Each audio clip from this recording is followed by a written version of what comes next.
Assalamualaikum warahmatullahi wabarakatuh. Perkenalkan, nama saya Retni Gaya Aulia, NIM 216500153 dari kelas D. Di sini saya akan mempresentasikan manfaat sistem informasi geografis di berbagai bidang. Yang pertama, manajemen tata guna lahan. Pemanfaatan penggunaan lahan merupakan bagian geografis yang perlu dilakukan dengan penuh pertimbangan dari berbagai segi. Tujuannya adalah untuk menentukan zonifikasi lahan sesuai dengan karakteristik lahan yang ada.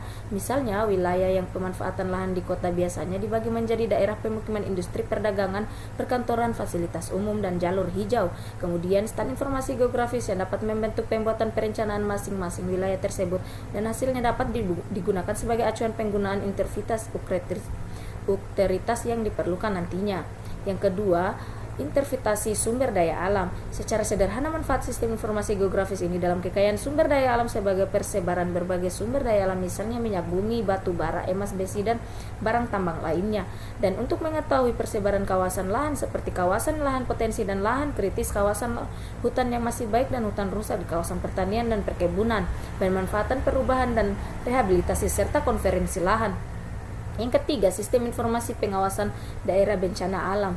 Kemampuan untuk pengawasan daerah bencana alam misalnya memantau luas bencana alam, pencegahan bencana alam yang akan datang, menyusun rencana-rencana pembangunan kembali di daerah bencana, menentukan bahaya tingkat erosi, prediksi ketinggian banjir, dan prediksi ketinggian erosi.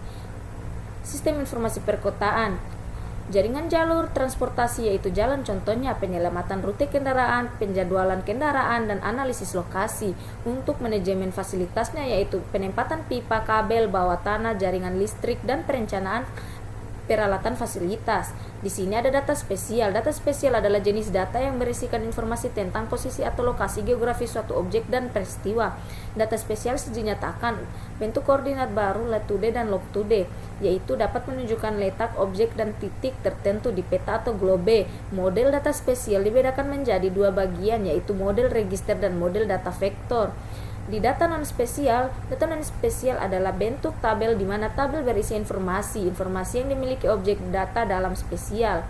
Data tersebut terbentuk dalam tabular yang saling terintegrasi data yang spesial yang ada, data-data spesial yang ada. Setiap tabel berhubungan dengan tabel atribut.